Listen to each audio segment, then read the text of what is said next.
Welcome to Practical Shamanism. I'm Katie Weatherup. I'm a former engineer with 20 years of experience working as a shamanic practitioner, and I hope to help you to connect to your personal power and magic and to support you in living a really good life that just keeps getting better. Thank you so much for joining me. In this episode, I want to talk about what gets in the way of living your soul purpose. And so this is inspired by a couple of things. One of them is an adorable and somewhat cartoony book with a very meaningful message by Julia Cameron, where she talks about how to avoid making art. So she's the author of The Artist's Way and has a lot to say about, living an artistic life and is a really renowned and respected person in that field.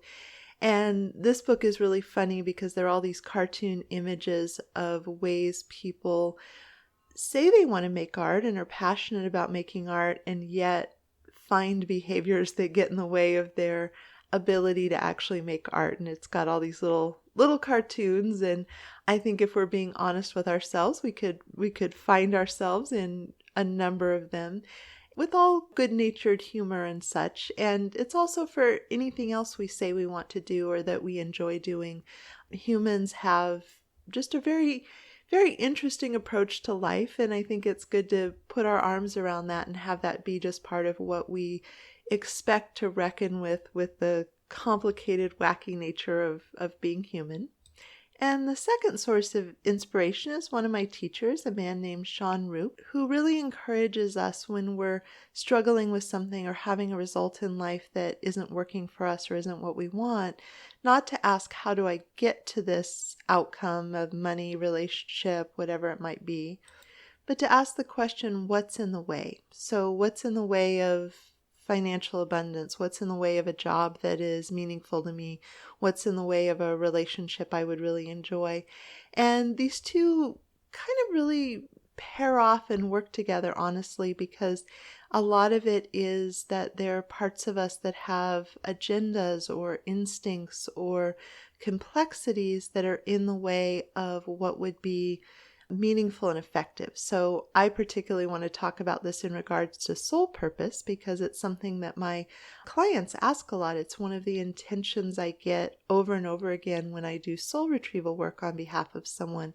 I want to know my soul purpose. I want to live my soul purpose. And so instead of talking about how to live your soul purpose or how to find your soul purpose, I want to talk about what's in the way of living your soul purpose or finding your soul purpose or knowing your soul purpose, because I think that could be really helpful for people who have that longing to kind of troubleshoot what's the gap between what I'm longing for and what I'm experiencing.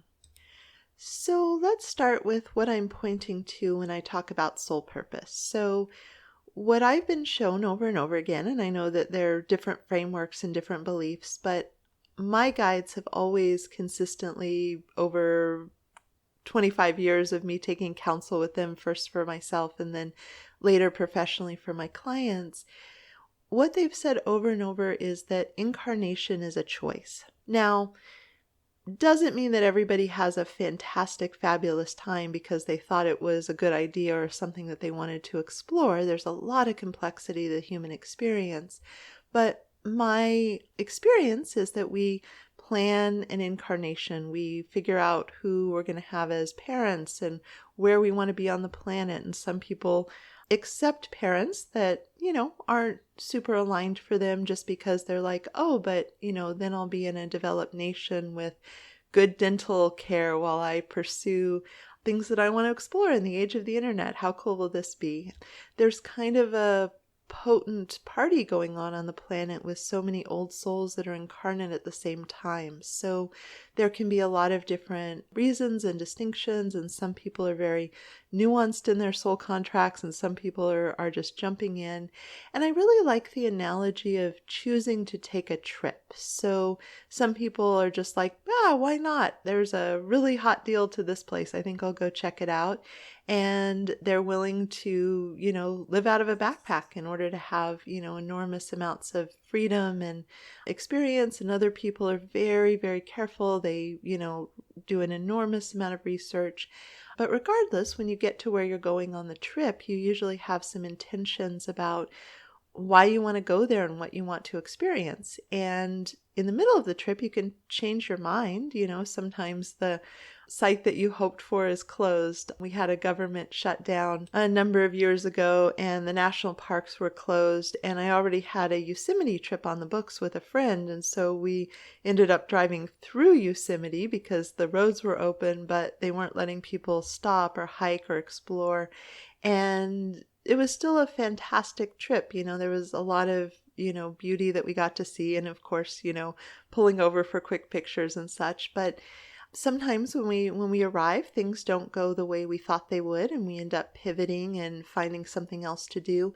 And sometimes we just get inspired by something. I had gone to Yellowstone and Wyoming and met someone in Wyoming that talked about the Cody Museum, and it really wasn't on my list. It was the Wild Buffalo Bill Museum or something along those lines, and it sounded really cheesy, but it was actually one of the best curated Native American exhibits that I've ever seen. It was really epic and absolutely huge and all kinds of wonderful things.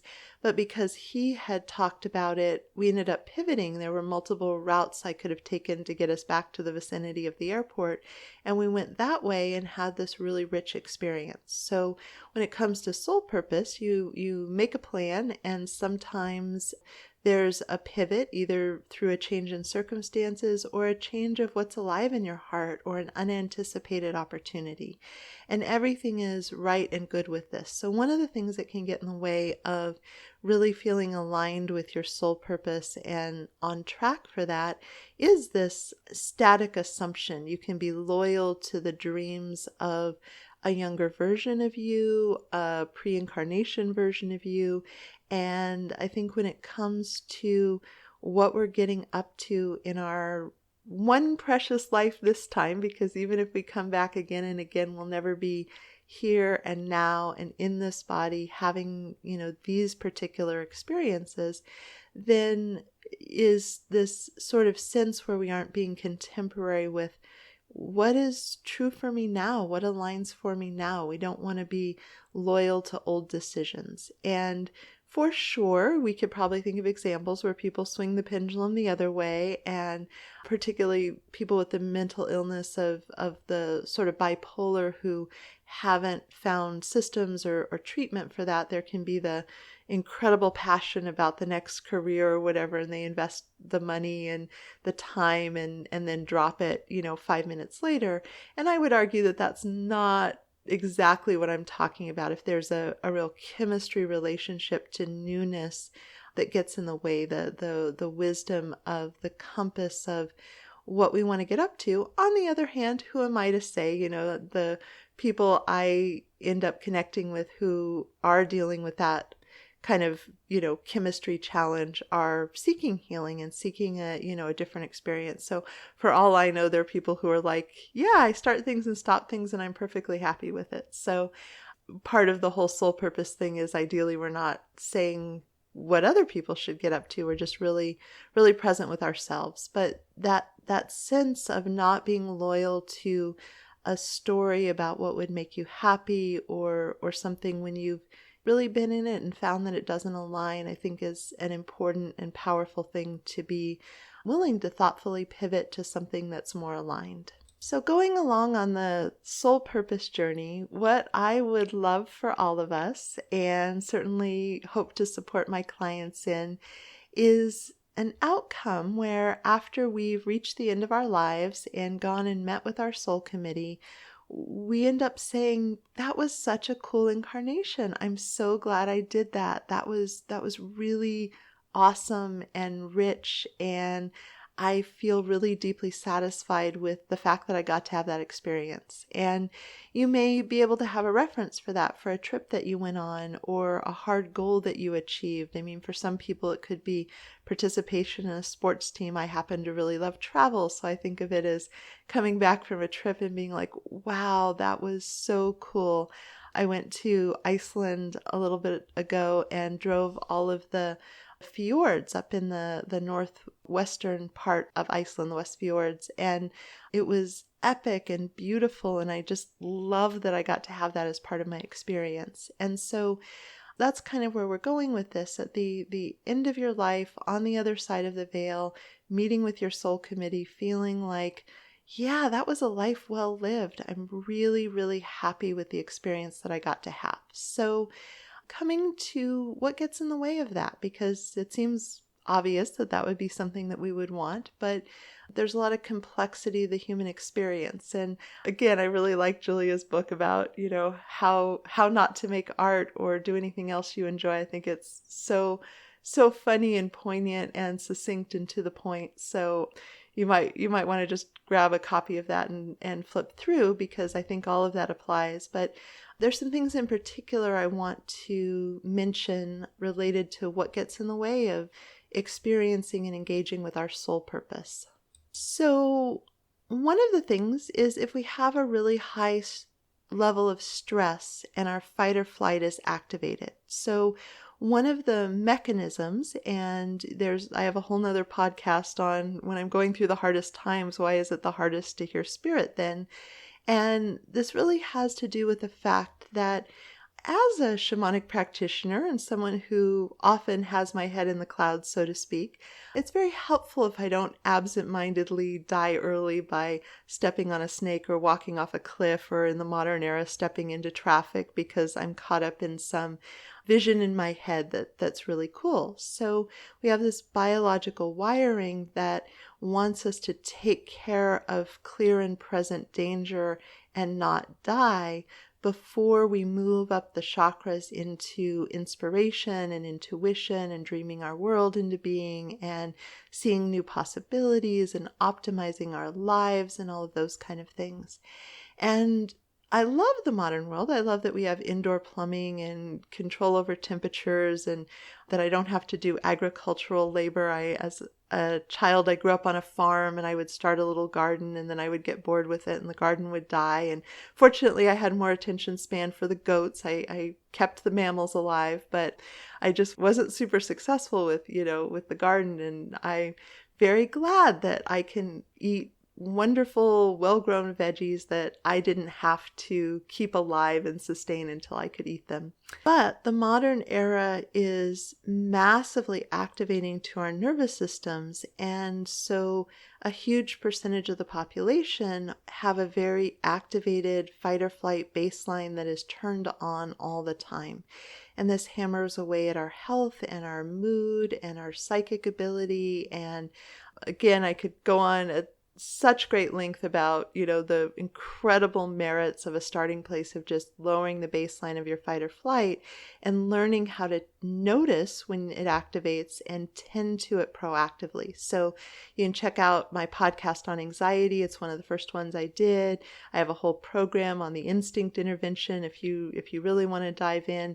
And there's just a ton of knowledge and wisdom and support. We can even get an app on our phone to work with us to proactively bring down our levels, because it makes such a difference. But in addition to the myriad of ways that we are better off with our experience in life, it also is something that can get in the way of soul purpose, because we just won't have the nuanced information, the intuition. Our brains don't work the same in fight or flight mode, so the ability to look up and see all the possibilities and all the choices, that the instincts really put us into false dichotomies. It's this way or that way, and often neither choice is particularly pleasing. And so our creativity and our inspiration and our passion, and even having the energy to follow through on something that inspires us is very much compromised oftentimes with these little micro doses of stress that we're so acclimated to we don't even notice. So that's a fantastic thing to look at as being in the way, which leads me to my next thing, which is fatigue can really get in the way of engaging effectively with our soul purpose. And so as someone who has a lot of access to inspiration, one of the frustrating things is when I'm inspired and tired at the same time. So I have the fire in the brain and the vision and the thing that I want to create and the desire for it.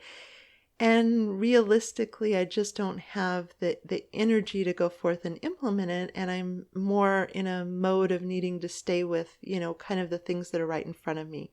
And that can be really frustrating. And so a lot of times, if we're tired, the wisdom is to rest and repair and curate a life that doesn't deplete us so much that we don't have bandwidth left over to have richer experiences. There was this really interesting book I picked up. I believe it was called How to Do Nothing, and I just really got a kick out of it. It was super, super geeky and obscure, or maybe it's completely famous in other circles, but I found it really interesting. But one of the things that they talked about was the rallying cry of the dock workers who were organizing and all the labor movements, where the desire and what was being asked for was 8 hours to work, 8 hours to sleep, and 8 hours to do what we will. And just that concept of what people had as a vision for their lives just seemed really, really potent and powerful, and new, of course, because, people were working in some cases much longer hours within the Industrial Revolution. If you were a hunter-gatherer or you were a farmer, there were a lot of different rhythms that had, downtime as well as times of acute activity. But it was just such a potent concept. And so if your life isn't leaving you with a budget to do what you will, and not just hours in the day, because, when I was writing my first book, one of the things I really noticed was I could end the day with all the have-tos and all the adulting with time, but it didn't necessarily mean I had the energy and the focus and the bandwidth to have the experience of sitting down and putting words on a page. And so there's a curating your life, not only to have the hours in the day, it's also curating your life in a way that has the kind of focused energy and the ability to engage and the bandwidth. So problem solving, fatigue, and depletion in your life is a really important thing to look to. And sometimes there's a season that it's a struggle. You really have, at the level of circumstance and level of fact, a lot of things that get in the way. And humans tend to sometimes take things as set in stone that really aren't. And so one of the things my guides mentioned when I took counsel with them about this podcast is they described it as an inelegant approach to adulting. So adulting takes a lot of time, but oftentimes we make it way more inefficient and complicated, and we don't stop to question it. So getting that higher level of how do I curate my life so that I have bandwidth and time, I think is a really important question. And the more stressed we are about a situation, the less innovative we may be. So you may need to go take counsel with a smart person or a perceptive person who's not in the situation. People give unsolicited advice so much of the time. So humans often love to be asked their opinion or asked how to solve it. So if you're feeling really stuck, Google can be your friend. And you may want to think about, who in your life has really curated a life that's very much on their terms. And if you have an energy exchange that, lets you pick their brain, that's cool. Or creating an energy exchange. Obviously, people pay me to have me take counsel with the guides and look at their life and help problem solve. A more elegant approach to life that gives them more time freedom and energy freedom and choice. So adjacent to fatigue and inelegant approach to adulting, which again, sometimes we have to be really strategic and really thoughtful and really creative because the circumstances are legitimately complex at the level of fact. But next to that is living the map of someone else's life. So one of the things I often extract when I'm doing soul retrieval work is mommy or daddy's map for you for how to have a good life. And they didn't mean it badly. There's so much good intention that can go into this is how you should do things. And some cultures have a much stronger, no, you have to have one of this handful of careers that's going to give you financial security in a really powerful way. And it varies in different ways. And sometimes maps can be, wow, just quit worrying about feeling so much, have an alcoholic beverage. There could be all these different things, but it's very easy for society and teachers and well-meaning friends, and particularly parents and relatives, to have an idea of who we should be in the world. And it's really important to extract that and clear it away so our own sense of what works for us and our own map can really bubble to the surface. And I just, even going back to myself as, a sixth grader, I can come up with examples of me very strategically negotiating with the adults how things would or wouldn't work. And sometimes very, very much annoying them. My parents, rolled pretty well with, their indigo child. But, there was a particular teacher at school where I just declined to do an extra credit assignment because there wasn't a grade and I wasn't interested in it. And it felt like a lot of work. And I was already doing the academic stuff and we had a farm full of animals with chores and I didn't want to. And she was brand new to what she was teaching. It was kind of an enrichment thing. And it was just funny because, once I introduced the possibility that we could say no to what she was suggesting, a lot of the other students were super interested in this new possibility. So it really derailed her vision of how things were going to go. And, kind of all the way along, one of the things my parents, ended up thinking about was, gosh, I wonder if Katie's getting an unrealistic expectation, because when I was an intern while I was getting my engineering degree, I made a deal with the CEO of the company I was interning with because I wanted to be with my boyfriend in San Diego. And he was really enjoying having me up there. I was working very hard. I was very type A, very people pleasy.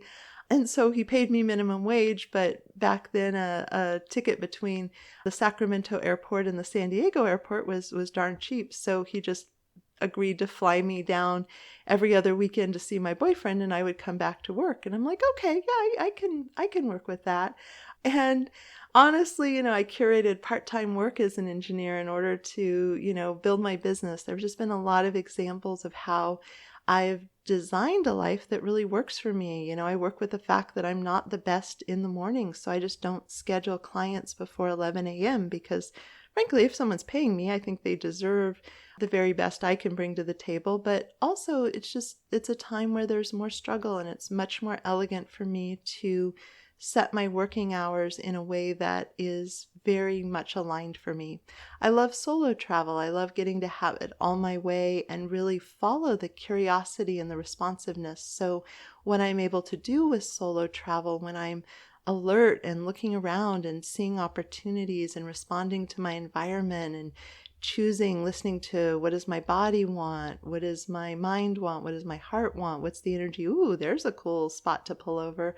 All of that I think is a really good analogy for the soul purpose exploration. And for me, if I travel with people, I don't travel with anyone I'm not compelled by, and yet my responsiveness to the other human and how much I tune in means I miss a lot about the beauty and dynamic nature of the experience going on around me. And so that's why, it's definitely a both and. So looking at really curating your life and stepping outside some of the constraints that we were told were non-negotiable, not suggesting you try to get around death and taxes, but finding ways that are worth it. Because sometimes it's just not worth it. If something is good enough and it's not costing you so much that it's worth the effort to change.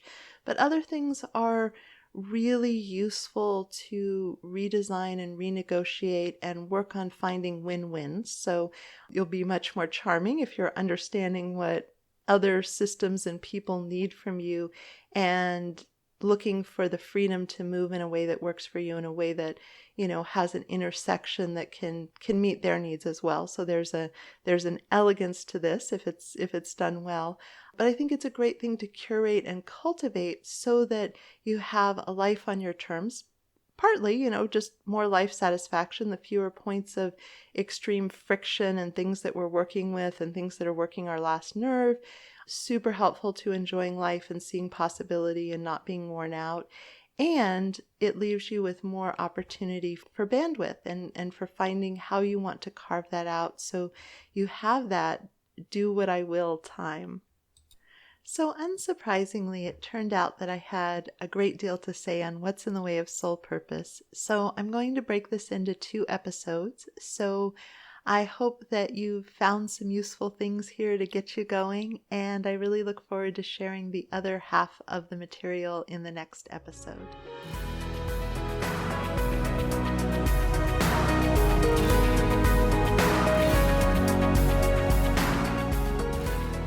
Thank you so much for joining me. To learn more about me and my work, please visit my website at handsoverheart.com. There you can join my mailing list for access to free bonus content in the members-only area. If you've enjoyed this, please consider subscribing and leaving a review. It would help me out a lot. Also, a special thank you to my patrons for your support. You offer me the time freedom to work on passion projects like this one. If you'd like to receive personal shamanic support from me and my team of guides, please consider joining my Patreon community. You'll find the link below. And again, thank you so much for listening.